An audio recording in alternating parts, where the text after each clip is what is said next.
organic, unpredictable, unknown, lovely, beautiful, a sense of fulfillment. This is part of the pleasures of life and not the chores of life.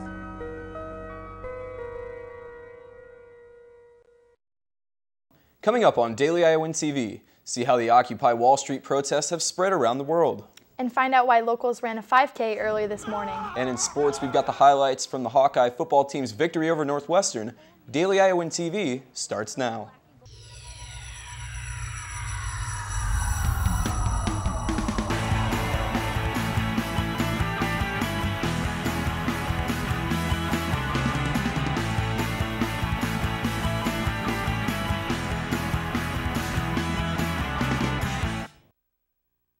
Thanks for tuning into your Sunday edition of Daily Iowan TV, your television news, sports, and weather source for the Daily Iowan. I'm Josh Bolander. And I'm Emily Bussey. Occupy Iowa City rallied against the bank industry this weekend with around 180 people marching from College Green Park to the pedestrian mall. On Saturday morning, the protesters marched in conjunction with similar rallies happening in Dubuque and Des Moines. The Occupy Iowa City protest has continued peacefully for over a week in solidarity with the Occupy Wall Street protests in New York City. But the anti-corporate greed demonstrations have spread much farther than Iowa. Protesters filled the streets of dozens of U.S. cities this weekend, including Denver, Chicago, and Orlando. In Denver, about 1,000 people filled the downtown streets and at least 24 were arrested. And the protests weren't limited to the U.S. Occupy rallies popped up in countries around the globe, including Australia, Italy, Canada, and Asian countries. Internationally, protesters spoke out against failed financial policymaking and government cost-cutting. The Occupy Iowa City protesters remain camped out indefinitely. UI Student Government Senator Rashab Nath was removed from his UISG position following charges of first-degree harassment and assault while displaying a dangerous weapon. The 20-year-old UI student reportedly put a knife against his friend's neck and threatened him on September 30th.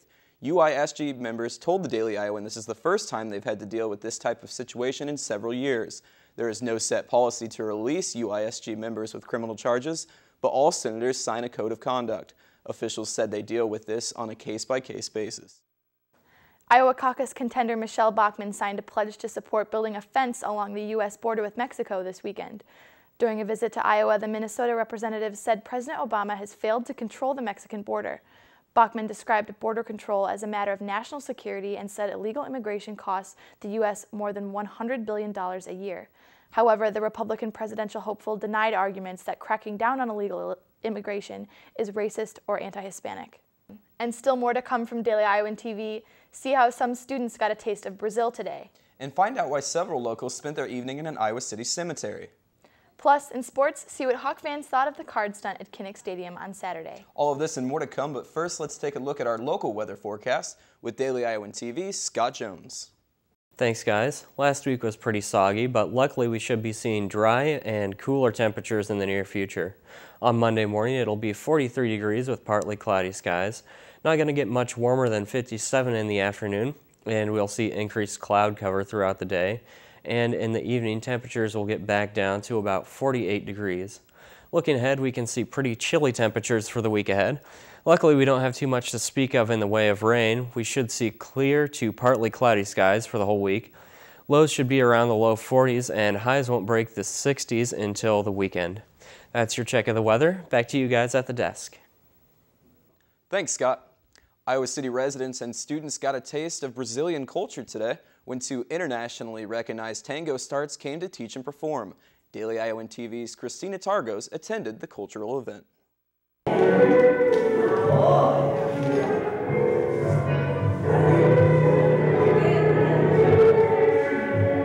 Iowa City held an event that would seem more at home in the star-studded New York or Los Angeles areas the weekend of October 14th through the 17th when international stars of Argentine tango came to Iowa City to teach workshops and performance information. The stars Ricardo Calvo and Sandra Messina have been dancing together since 2005. They are the creators of tango shows Tango Without Borders and A Century of Tango. We've been having teachers come here for some time, for some years, to teach. They'll teach a weekend workshop and we learn as much as we can and then we practice between times. The workshop lasted 3 days with 2 to 3 classes a day. On Saturday night, they gave Iowa City citizens a special treat with a live performance of their amazing talents. When asked what's the secret to being a good tango dancer, Ricardo and Sandra had much to say. First, para ser un buen bailarín de tango, to be a good dancer, to be a good hay tango que dancer, querer serlo. you need to desire to be a good tango dancer. Sí. To become a good tango dancer, hay que divertirse, you need to have fun, descubriendo but at the same time you need to discover las miles de posibilidades de movimiento que tenemos. the thousands of possibilities of movement that you have. It is important to learn to dance because you never know when it is going to come in handy, so why not learn from the best? Christina Targos, Daily Iowan TV. For more information on Ricardo and Sandra, check out the website at the bottom of our screen. And state officials stressed the importance of elementary reading earlier today as part of Governor Branstad's Education Blueprint Plan. Education officials gathered in Iowa City for a town hall meeting to discuss the recently released plan. The plan states that it is crucial third graders end the school year at a basic reading level so they can succeed in other subjects.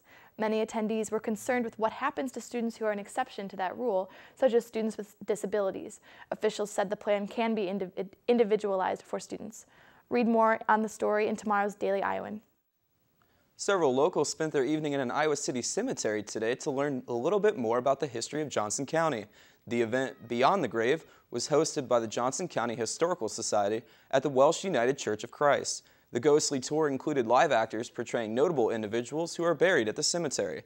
The actors dressed and played the part of historical figures from as early as the 1850s. Several UI students in the Introductions to Museum course helped organize the event.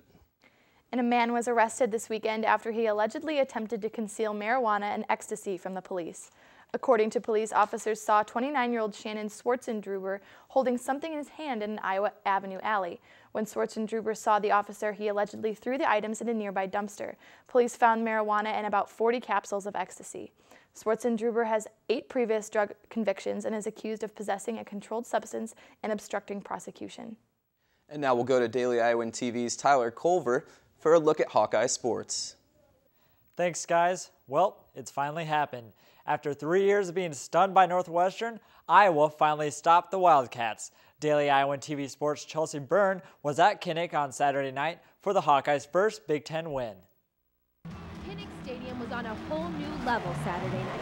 From a black and gold stripe event in the stands to 2 card stunts to start the game, energy was running wild on the picturesque fall night in Iowa City. And it fared well for the Hawkeyes. For the first time since 2007, Iowa beat Northwestern 41-31.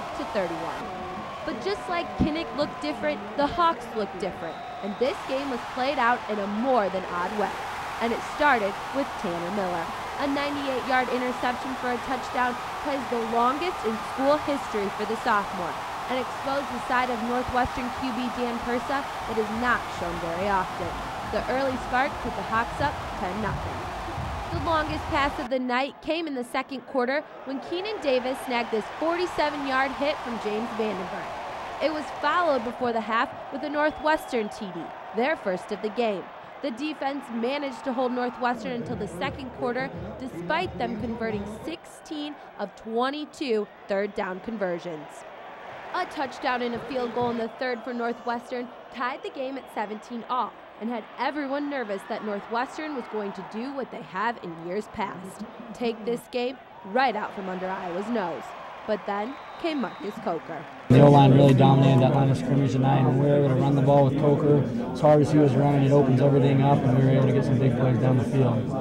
2 fourth-quarter touchdowns and 124 yards from Coker gave the Hawks a spark and began the back-and-forth ping-pong game of the fourth quarter. 24 points from the Hawks and 14 from the Wildcats in that fourth quarter alone gave everyone quite a show. But the Hawks weren't going to let this one get away. Adding to the total was this touchdown catch by senior Marvin McNutt. And with that touchdown, Marvin McNutt ties the all-time record for receptions for touchdowns. Here's what he had to say about it. Yeah, I mean, this is just as important, every touchdown. You know, if you can help a team win, it's a great feeling. It was Iowa's ball when the clock ran out, and the battle that Northwestern always seems to win was finally over. And although this place looks like a mess, Hawk fans sure left happy after the 41-31 win over Northwestern. From Kinnick Stadium, I'm Chelsea Byrne, Daily Iowan TV Sports. And as many now know, Kinnick Stadium's fans pulled off an impressive stunt Saturday night that many were skeptical about. Sponsored by the American Needs Farmers Movement, 2 different card stunts took place before the Hawkeyes win. The first one taking place during the national anthem decorated Kinnick like an American flag. Immediately following that, Hawk fans were asked to sit down and flip their cards, revealing Go Hawks and American Needs Farmers, saying in the stands. It was enough to give anyone chills and had quite the effect on the Hawkeye players. I'm not gonna lie, that was real sweet. I knew that I saw the pictures how it's supposed to look, and I was like, I don't know if that's gonna work. When we saw it, it was amazing. It really was. I think that got us going. I heard about the American flag. I didn't realize it was the whole stadium. That was awesome. The stripes were awesome, and our fans were awesome tonight, and I think we all fed off that. You know, our fans are the best fans in America. And they did a great job, and we were trying to wonder if that the card thing was going to actually work, but it was great, and everybody held that part, and I was amazed with it. I mean, the atmosphere in Kinnick is always crazy, and I mean, the fans took it up a notch for us tonight, and I mean, we love it, and hopefully they just continue to do it. This is one of those things where you just can't even describe it. When you get out there, it just pumps you up, and you get excited for a football game.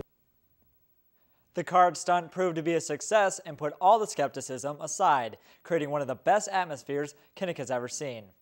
And in other news over the weekend, Iowa baseball closed out its fall season this weekend looking to finish on a high note. Not even the chilly fall crowd could hold back these fans Friday night. They bundled up blankets at Dwayne Banks Field to cheer on the Hawks as they took on Blackhawk Junior College. The Blackhawks took on the early lead, scoring 2 runs in the top of the first. Iowa attempted to score but got caught in a little pickle instead. Phil Kepler tries to take it home to the plate, but with no success, still no score for the Hawkeyes. Iowa would rally to tie up the game at 3-3 at the bottom of the 9th, thanks to this double into the left center field to score number 21, Andrew Host. But the Blackhawks would come back in the extra innings to edge out the 5-3 win over Iowa. Head coach Jack Daum said he was a little disappointed in the loss, but the team plans on using the fall games as motivation to get better in the spring.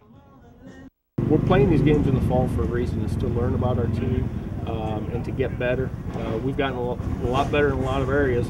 Offensively is just the biggest one right now that we need to improve on. Baseball will host a Black and Gold World Series intra-squad game before the spring play opens up in February. That's all your Hawkeye sports. Now back to you guys in the studio. Thanks, Tyler. And only with Daily Iowan TV can you get a sneak peek at Monday's pages of the Daily Iowan. Read about why local officials continue to debate the use of tax incentives in Iowa City, plus read the Daily Iowan sports analysis of the Hawkeyes' victory over Northwestern. And here's a quick look at Monday's weather forecast. During the day, we can expect partly sunny skies with a high of 58 degrees. Going into the evening, there will be a low of 38 degrees with mostly cloudy skies. That's your latest update from Daily Iowan TV. You can tune in tomorrow or at the same time, check us out on dailyiowan.com. Until next time, I'm Josh Bolander for Daily Iowan TV.